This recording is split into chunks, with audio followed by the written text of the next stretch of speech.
तो जिनको धोवाना है वो रेडी रहेंगे। क्या पढ़े थे हम लोगों ने, कहाँ तक पढ़ा था? ए छोटकी तो ज्यादा नहीं कूद रही है, बैठ जा। सर मैं कूद नहीं रही हूँ, कूदने कहते हैं। चलना भी नहीं कहते हैं, चलना कहते हैं। हाँ ज्यादा करी बता। तभी भूल गई सुबह की चप्पल टूट गई तेरे रगड़ रगड़ आइए, हमने मौर्य वंश पढ़ रहे थे। कौन सा वंश पढ़ रहे थे जी? मौर्य वंश पढ़ रहे थे। मौर्य वंश में हमने चंद्रगुप्त मौर्य के बारे में देखा था, बिंबिसार के बारे में देखा था, ठीक है। साथ में हमने कुछ अशोक के बारे में भी देखा था। थोड़ा सा अशोक को रिव्यू करते हैं 2 मिनट में, फिर कहानी को आगे लेके चलेंगे। सिर्फ अशोक का रिव्यू करते हैं। अशोक, अशोक का जन्म 304 ईसा पूर्व में, 304 ईसा पूर्व में। इसकी कितनी घरवाली थी? 5। इन सब में से मेन कौन थी? कारूबाकी। कारूबाकी जो थी वो बहुत ही दानी थी। कैसी थी? दानी थी। ये पहली महिला है जो दान दे रही है, वरना महिला दान कहाँ देती है? महिला दान लेती है, महिलाएं दान देती जल्दी नहीं। पहली महिला दानी थी, ठीक है। ये बहुत ही दान देती थी, ठीक है। जो अशोक है ये, इनका राज्याभिषेक कब हुआ था जी? 269 ईसा पूर्व में। कब हुआ था? 269 ईसा पूर्व में। उसने अपने राज्याभिषेक के कईवें वर्ष बाद कलिंग पे आक्रमण किया था? 8वें वर्ष बाद। कहाँ आक्रमण किया था? कलिंग पे आक्रमण किया था। अशोक किस तरह का शासक था? ईमानदार था कि क्रूर था? क्रूर शासक था। वो क्रूर ससुरा इतना था कि जो उसको कुछ बोल देता था उसको काट देता था, इतना क्रूर था। उसका खौफ चलता था कि कौन लगाया चार्ज में? ये भगवान, दिमाग से कम से कम ये लड़का लगा ले। वो पावरफुल है ये नहीं, 1% में चार्ज होगा। उससे चार्ज होता है क्या नाम है? माइक चार्ज होता है। अब माइक के चार्जर से फोन चार्ज लगाया है। तुम ना जिस थाने में जाओगे ना, वो थाना पक्का बिल्डिंग चौपट कर दोगे। इधर राज्याभिषेक के कईवें वर्ष बाद उसने कलिंग पर आक्रमण किया? 8वें वर्ष। कलिंग पर आक्रमण करने का रीजन क्या था? हाथी। रीजन क्या था? हाथी। अब वो हाथी उसका रीजन था, ठीक है। अब वो चुपचाप बैठ जाओ, हल्ला मत करो। अब वो हाथी था। कुछ लोग का कहना था कि उसका कोई लड़की पसंद आ गया था, जिसको पाने के लिए कलिंग के राजा कौन थे? नंदराज। कौन थे? नंदराज से कहा हमें हाथी दे दो। कलिंग के लोग बड़ा स्वाभिमानी होते थे। उन्होंने कहा कि या तो हमसे युद्ध लड़ो, अगर हार जाएंगे तो आप हमसे क्या करना? ले लेना। उन्होंने युद्ध लड़ा। कलिंग में इतना भयानक युद्ध हुआ, इतना भयानक युद्ध हुआ कि नंदराज कभी सपनों में भी नहीं सोचे थे। अशोक ने बड़ी क्रूरता से, अशोक की सैनिक ने सबको काट दिया। जितने भी महिलाएं थे, बच्चे थे, 1 साल के बच्चे, 1.5 साल के बच्चे, 2 साल के बच्चे, महिलाएं जो कभी आज तक हथियार तो छोड़ो बढ़िया से सब्जी नहीं काटी थी, उस महिलाओं को काट दिया गया। यह देख करके अशोक का हृदय परिवर्तन हो गया, हृदय पसीज गया। और उसी रणभूमि में ही हृदय का, अशोक का हाथ से तलवार गिर गया और अशोक ने बहुत टेंशन में आ गया।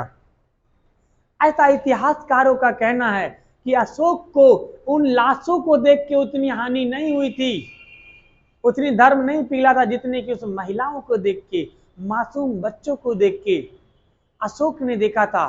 कहा कि आज तक हमने इतना युद्ध लड़ा, लेकिन आज तक हमारा दिल कभी इतना नहीं पिघला था। आज हम उस स्थिति में हैं, हथियार होते हुए भी हथियारलेस हैं, हथियार होते हुए भी निहत्थे हैं।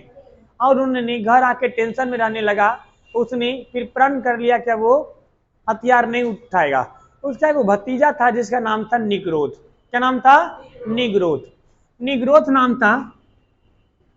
निग्रोध जो था ये हमेशा शांति से बैठल रहता था, खटिया बिछा के बैठ के से माला जपते रहता था। इसने पूछा तू कौन सी करता है रे?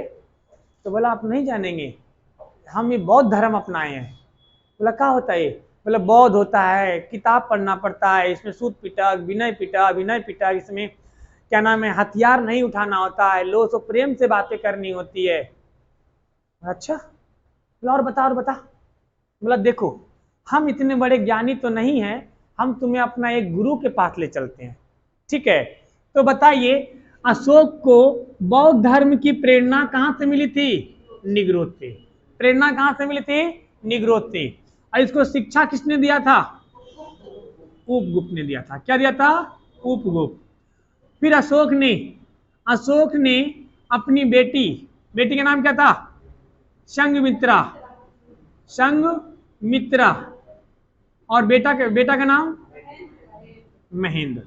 इसको कहां भेजा था? श्रीलंका भेजा था। कहां भेजा था? श्रीलंका भेजा। तो श्रीलंका के सिंघली वंश, कौन सा वंश? सिंघली वंश। इन दोनों कहां गए थे? श्रीलंका। कहां गए थे बोलो? श्रीलंका। श्रीलंका के कौन सा वंश? सिंघली वंश। सिंघली वंश ने, हो रहा है, श्रीलंका के सिंघली वंश ने इस धर्म को अपना लिया। यार चिकन की खुशबू आ रही है, क्लास स्टॉप हो जाएगी, बता दे रहे। गेट लगा दें? तू पंडितों का नॉनवेज खाता है? अच्छा, मंदिर पे क्या है? सुबह सुबह अब बैरो मंदिर आजा। श्रीलंका में सिंघली वंश ने क्या अपनाया? बौद्ध धर्म अपनाया। आज भी श्रीलंका में बौद्ध धर्म बहुत ज्यादा है। अशोक के शासन काल में, यहां तक हमने देखा था ना, अशोक के शासन काल में तीसरी बौद्ध संगति हुआ था। तीसरी बौद्ध संगति कहां हुआ था जी? पाटलिपुत्रा में। कहां हुआ था? पाटलिपुत्रा में। कहां हुआ था? पाटलिपुत्रा में। कब हुआ था बताओगे? 255 ईसा पूर्व में। कब हुआ था? 255 ईसा पूर्व में। जब अशोक ने अपनी राज्याभिषेक के 8वें साल बाद उसने कहाँ आक्रमण किया था? कहाँ? कलिंग पे। और कलिंग पे आक्रमण के बाद जब उसने त्याग दिया था हथियार, तो उसने क्या अपना लिया? बौद्ध धर्म। उसके बाद से अशोक ने क्या किया? अब उसने बौद्ध धर्म को प्रचार करना शुरू कर दिया। लोगों से कहने लगा कि आप क्या नाम है, बड़े बुजुर्ग को मत सताओ, हथियार मत उठाओ, लोगों को सम्मान करो, अच्छे से बातें करो। लेकिन जब तक अशोक जिंदा रहा, भले ही अशोक ने किस धर्म को ले लिया था? बौद्ध धर्म को। किसको ले लिया था? बौद्ध धर्म को। इसने बौद्ध धर्म को अपना तो लिया था, पर अभी भी लोगों में खौफ था। क्या था? खौफ क्या था? भैया ये हथियार छोड़ा है, इन हाथों ने हथियार छोड़ा है, चलाना नहीं भूला है। किसी दिन मूड खराब होगा तो उठा के काट डालेगा। लेकिन अशोक ने प्रण कर लिया था कि अब जिंदगी में हथियार नहीं उठाना है। हथियार क्या करना है? नहीं उठाना है। अशोक के समय में बौद्ध संगति हुआ और ये बौद्ध धर्म के प्रचार में लग गया। अब अशोक ने कहा कि हम अपनी जीवनी का सारे चीजें शिलालेख लिखवाएंगे। क्या लिखवाएंगे? शिलालेख, अभिलेख। जैसे जो दीवार पे लिखा था उसको क्या बोलते हैं? भित्ति लेख। क्या बोलते हैं? भित्ति लेख। जो पत्थर पे लिखा था उसे क्या बोलते हैं? शिलालेख। जो बड़ा सा ऐसे बना दिया पत्थर का और उस पे लिखा, क्या बोलते हैं? अभिलेख। क्या बोलते हैं उसको? अभिलेख। शिलालेख, अभिलेख सब एक ही चीज है, एक तरह से समझो तो, ठीक है। तो अशोक को अब शिलालेख लिखने की प्रेरणा कहां से मिली? इसको ईरान का एक शासक था जिसने भारत पे पहली बार आक्रमण किया था। नाम क्या था? डेरियस प्रथम से अशोक को शिलालेख लिखने की प्रेरणा मिली। क्या लिखने की? शिलालेख समझते हैं जी? शिलालेख लिखने की प्रेरणा अशोक को किससे मिली थी? ईरान के शासक डेरियस। कोई बताएगा किस वंश का था डेरियस? किस वंश का था? बताया था आप लोगों को 4 बार बताया हूं। डेरियस किस वंश का था? अखमनी वंश, बताया था ना। हमने जब सिकंदर पढ़ा रहे थे तो हमने कहा था सिकंदर से पहले आक्रमण किया था ईरान के शासक। वीडियो में देख लेना, पुराना रिकॉर्ड रखा है, ठीक है। तो डेरियस था, वो किस वंश का था? अखमनी वंश का। किस वंश का था? लिखाए हैं जी, वो लड़की ने लिख रखी है, लिखवाया है ना। हाँ, ऐसे कैसे हो सकता है, हमसे छूट जाएगा, ठीक है। तो अखमनी वंश का था। अब अशोक ने भी शिलालेख लिखवाना शुरू किया। अब ध्यान से सुनना, भारत में अगर पूछा जाए कि भारत में शिलालेख की प्रथा किसने शुरू किया था? अशोक ने।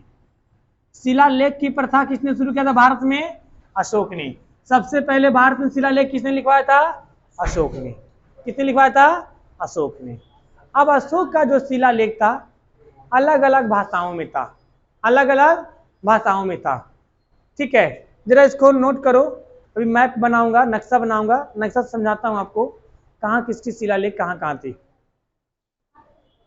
प्रथम शिलालेख अशोक ने लिखवाया था। भारत में जो शिलालेख लिखने की प्रथा शुरू हुई थी, इसको शुरू किसने किया था? अशोक ने शुरू किया था। अगर पूछे कि पहले पूरा विश्व में सबसे पहले किसने शुरू किया था? डेरियस। किसने? डेरियस। कहाँ का था? ईरान का। कौन सा वंश? हखमनी वंश। क्या बोलेंगे? हखमनी वंश।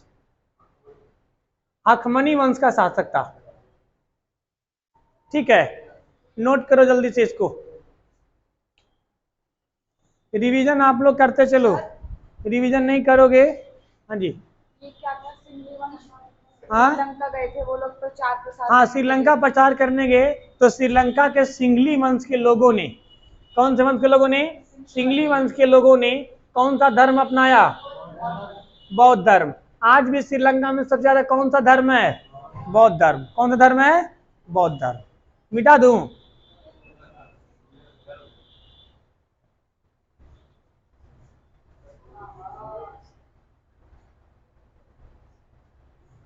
आज छत पे ही खटिया बिछाना।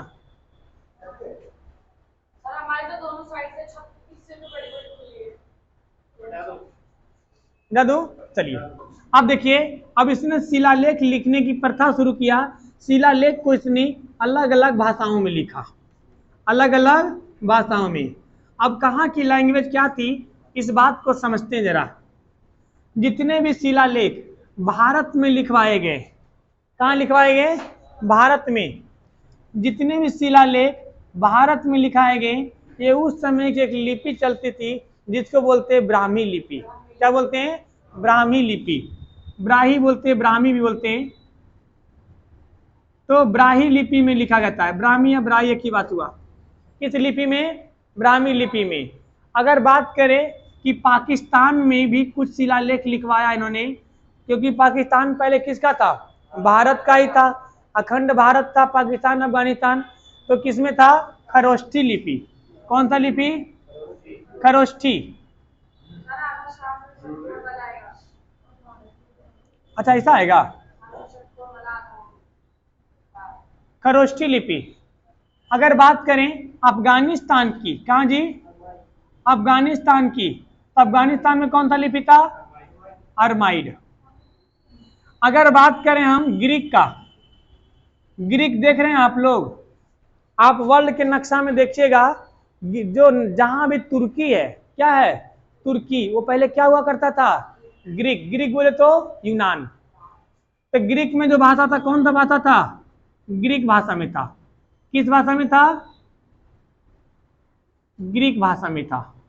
ये 4 भाषाओं में उनके मिले। कोई आपसे अगर पूछेगा कि अशोक के जो शिलालेख थे वो सबसे ज्यादा किस भाषा में था? किस भाषा में था? ब्राह्मी में। क्यों ब्राह्मी में था? क्योंकि भारत में सबसे ज्यादा शिलालेख था, इसीलिए किस लिपि में था? ब्राह्मी लिपि में था। अशोक के जो शिलालेख था, खुद सोचिए, इसको कोई पढ़ने के लिए कैसे पता चला होगा कि अशोक ने लिखा है? क्योंकि अशोक लिखा कब था? ये कहानी कब की अशोक की? जब अशोक का शासन था 300 350 ईसा पूर्व के आसपास का, क्योंकि सॉरी 250 ईसा पूर्व। कब? 250 ईसा पूर्व की बात है, क्योंकि 261 में इन्होंने कलिंग पर आक्रमण किया था। उसके बाद से इन्होंने बौद्ध धर्म ले लिया और फिर लिखना शुरू किया। यानी 261 ईसा पूर्व के बाद जब इसको लोगों ने पढ़ना शुरू किया तो सबसे पहले इस शिलालेख को, शिलालेख बोला अभिलेख, एक ही बात है ना, इस शिलालेख को पढ़ने की सफलता, बोलो पढ़ने की सफलता, सबसे पहले एक अंग्रेज था जिसका नाम था जेम्स प्रिंसेप। कब पढ़ने की सफलता मिली थी? 1837 में। कब पढ़ने की सफलता मिला? अब खुद सोचो यार, आज अगर आप कोई किताब कॉपी लिख के रख दो, 10 साल बाद देखो तो पढ़ नहीं पाते हैं, क्योंकि उसके अक्षर कैसे होते हैं? फैल जाते हैं। अब ये ससुरा 2000 साल पहले, कितना साल पहले? 1837 इधर हो गया, और 250 BC पहले कितना हो गया? 2100, लगभग 2100 साल पुराना शिलालेख पढ़ना बहुत ही मुश्किल था। और उसमें भी अशोक ने कहीं भी नहीं लिखा था अपना नाम। इसने जितना शिलालेख लिखवाया है, इनमें मोस्ट ऑफ द नेम सिर्फ क्या लिखा? प्रियदर्शी। सारे शिलालेखों में इसने नाम क्या लिखा था? प्रियदर्शी। प्रियदर्शी का मतलब होता है देवताओं का प्रियदर्शी। सब जगह ऐसे लिखा था। मैं मगध सम्राट, क्या लिखा था? मगध सम्राट। एक बात बताइए, मगध सम्राट तो बहुत सारे हुए, अब प्रियदर्शी कौन था भैया? 2000 साल बाद किसको पता चलेगा? 2000 साल बाद किसको पता चलेगा भाई कि 2000 पहले प्रियदर्शी किसका नाम था? पता चलेगा? अभी मगध सम्राट, मगध में कितने राजवंशों ने शासन किया, अभी आगे भी कितने राजवंश शासन करेंगे। इसके जो मैक्सिमम मिले थे, इसमें प्रियदर्शी लिखा था। क्या लिखा था? प्रियदर्शी लिखा था। कुछ ही जगह ऐसा था जिसमें ससुरा गलती कर दिया था। राजस्थान का एक जगह है, राजस्थान, राजस्थान में एक जगह है भब्रू, बोलो भब्रू अभिलेख, बोलो भब्रू अभिलेख में इसने गलती कर दिया। क्या लिखा?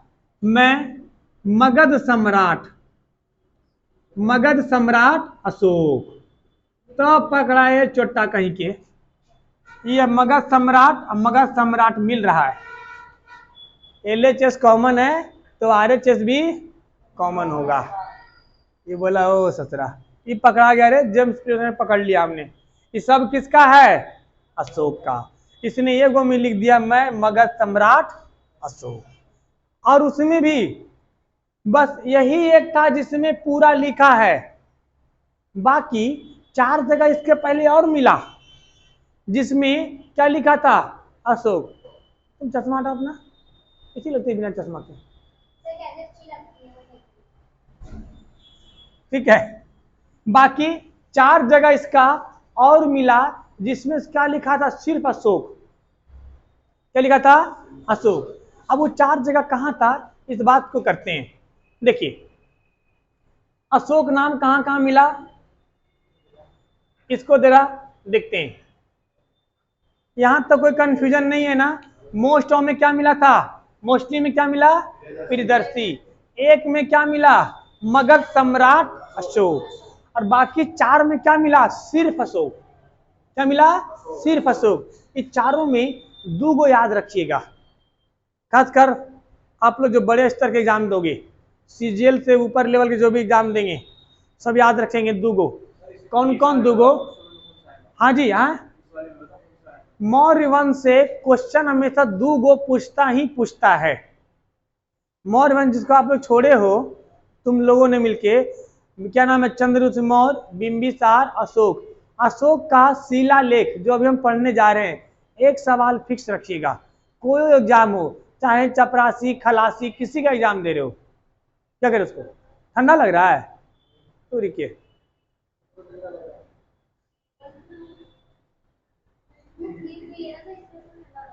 उनको दे दो जरा जी, चादर उधर ओढ़ लेंगी वो। इधर आओ।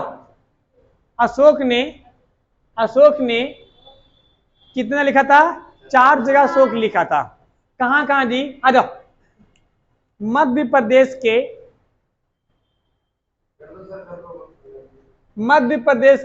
गुर्जरा, मध्य प्रदेश के गुर्जरा याद कैसे रखेंगे?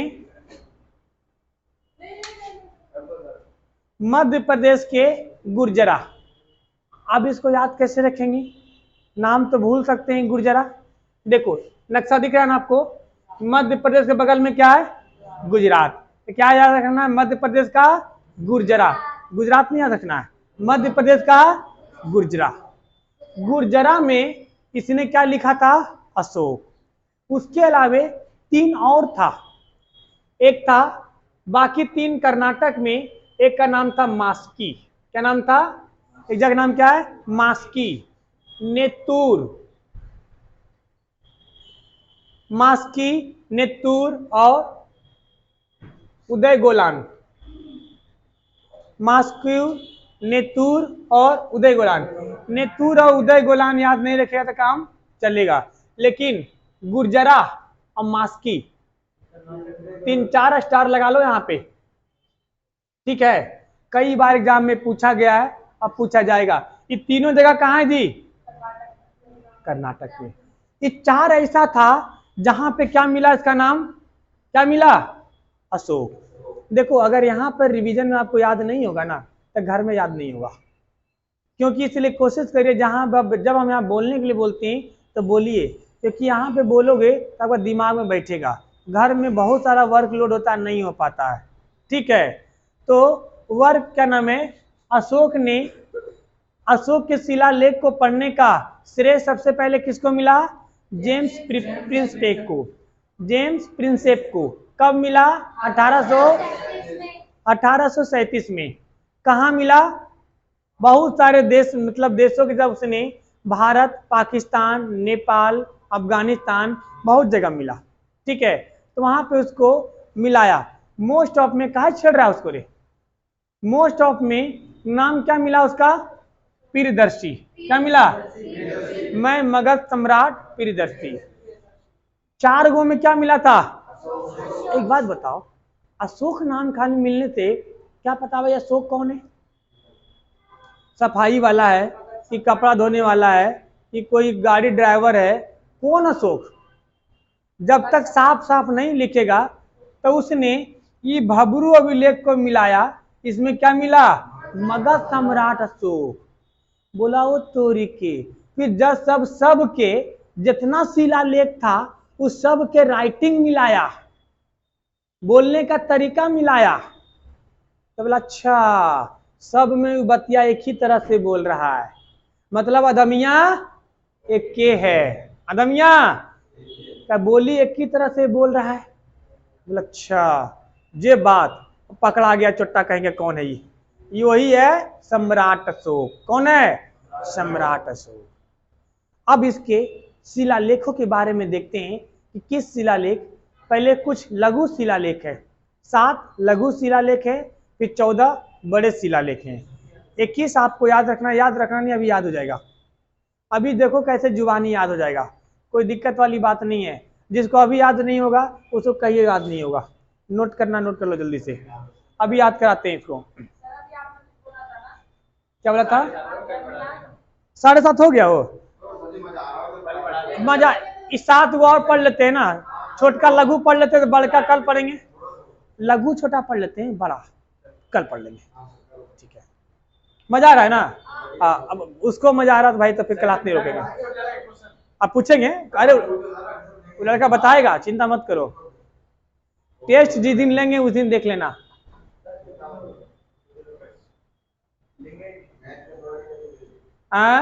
मैथ को छोड़ के मिटा दो। आइए अब जरा बात कर ले, लघु आज बात कर लेते हैं, बृहत कल बात कर लेंगे, ठीक है। अब यही बात जब कल बड़ा बात कर लेंगे, जब कल जब 14 वाला पढ़ेंगे ना, तो यही बात लघु का रिवीजन हो जाएगा, ठीक है। आइए देखो, इसको हम नक्शा से आपको समझाते हैं, आसानी से समझ में आ जाएगा।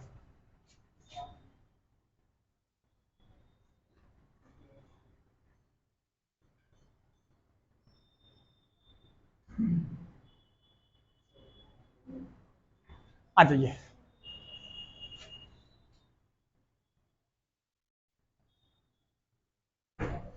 ये जगह क्या है आपका जी? नेपाल। ये जगह क्या आपका? नेपाल। भारत, इधर पाकिस्तान, इधर अफगानिस्तान। हमें उससे मतलब नहीं है, हमें जो भी मिला है भारत में और एक पाकिस्तान में मिला है, नेपाल में मिला है। ठीक है, अब ध्यान से समझिएगा, साथ के साथ तो देखो कैसे याद होगा। जो सबसे पहला अभिलेख है, जो सबसे पहला अभिलेख, हम क्या पढ़ रहे हैं जी? अशोक के 7 लघु अभिषेक, 7 लघु अभिलेख। ध्यान से देखना, ये सवाल 7 लघु और 14 विरध में से एक सवाल आपके एग्जाम में आएगा बउआ, याद रखिएगा। और जब आएगा, अब कुछ भी पूछ सकता है, ये अभिलेख कहाँ से मिला, इसमें किसका वर्णन है। 3 ही सवाल बनता है, अभिलेख कहाँ मिला, किसका वर्णन है, किसी को उठा के लेके गया है तो कौन उठा के लेके गया है, बस। ज्यादातर पूछेगा कहाँ है और किसका वर्णन है, ध्यान रखिएगा। देखो, सबसे पहला जो अभिलेख है रुमनदेई, बोलो रुमनदेई। रुमनदेई जो मिला था नेपाल के लुम्बिनी में, नेपाल के लुम्बिनी में। रुमनदेई अभिलेख कहाँ मिला? नेपाल के लुम्बिनी में, नेपाल के लुम्बिनी में मिला। और ये सबसे छोटा अभिलेख था, सबसे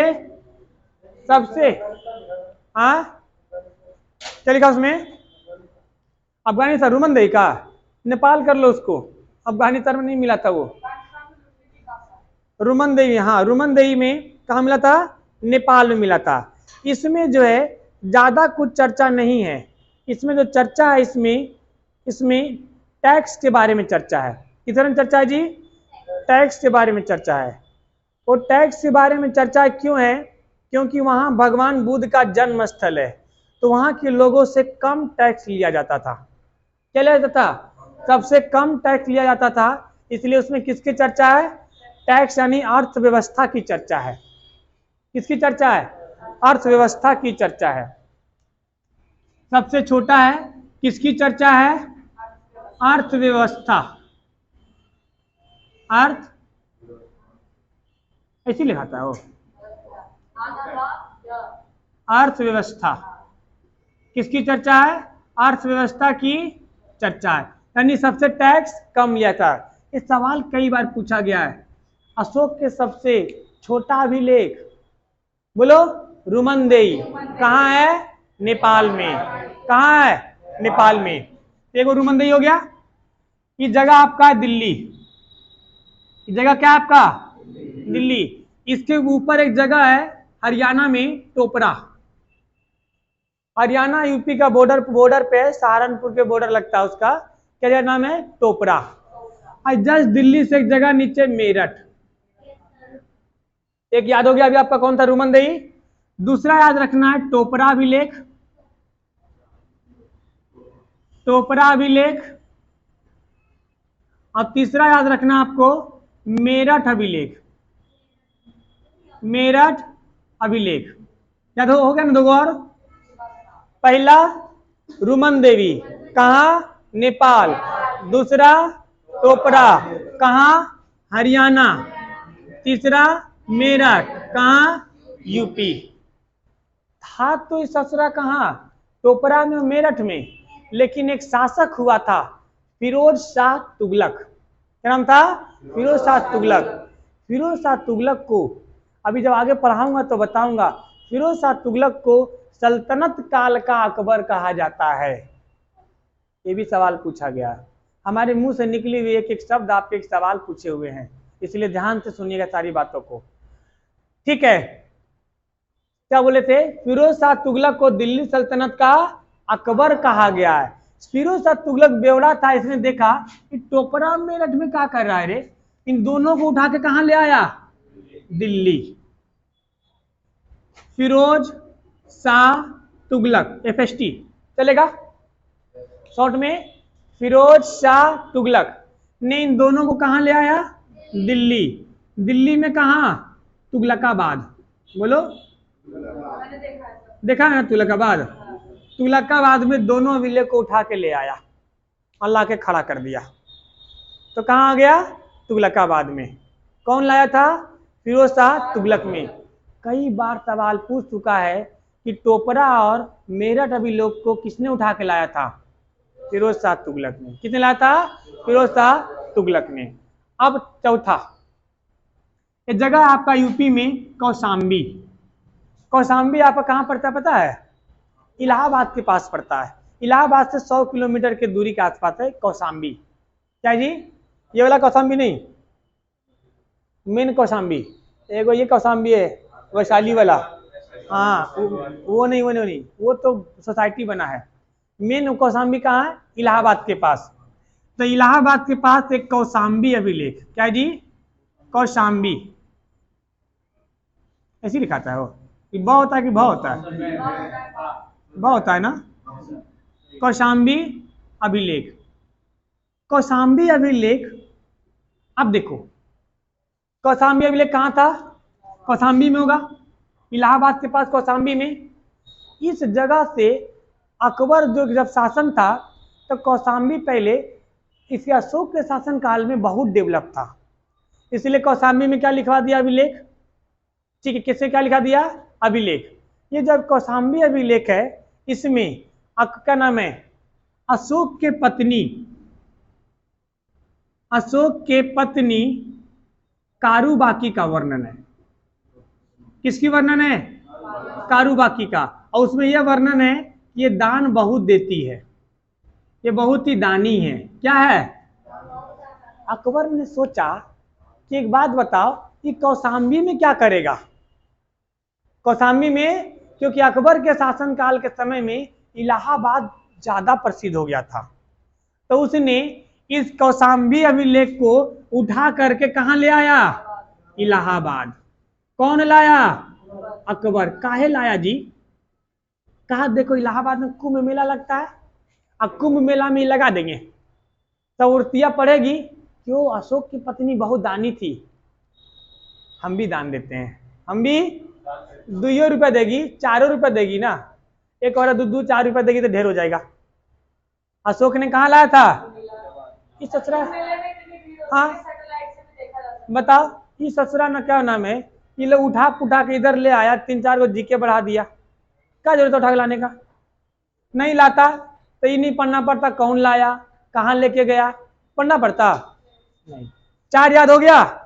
पहला रुमनदेई, दूसरा टोपरा, तीसरा मेरठ, चौथा 3 को लगातार बिहार में पढ़ना है, पूर्वी चंपारण में। बिहार के चंपारण में नाम बोलेंगे पहले। रामपुरवा, लौरिया रे राज, लौरिया नंदन। रामपुरवा, बोलो रामपुरवा, लौरिया अरे राज, लौरिया नंदन। रामपुरवा, छठवां लौरिया अरे राज, लौरिया अरे राज। 7वां था लौरिया नंदन, लौरिया नंदन। याद हो गया? तीनों कहाँ जी? बिहार में।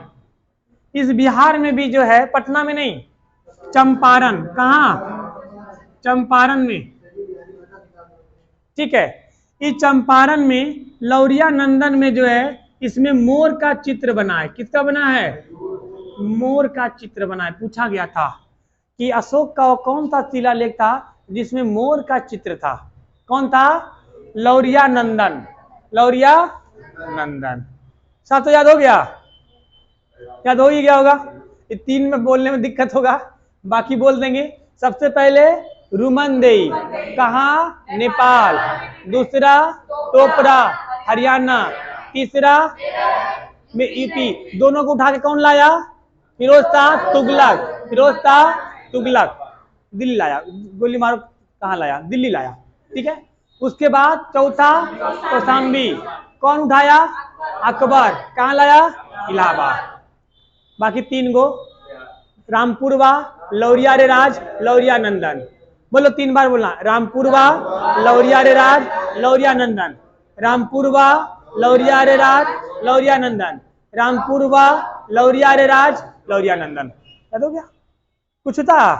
नहीं था? इसका आगे कल पढ़ेंगे हम लोग, तो कल ही रिवीजन भी कर लेंगे और इसके बारे में पढ़ भी लेंगे। देखो आप लोग रिवीजन करते चलो, ठीक है, आप लोग की भलाई होगा। अभी इतिहास तो शुरू हुआ है,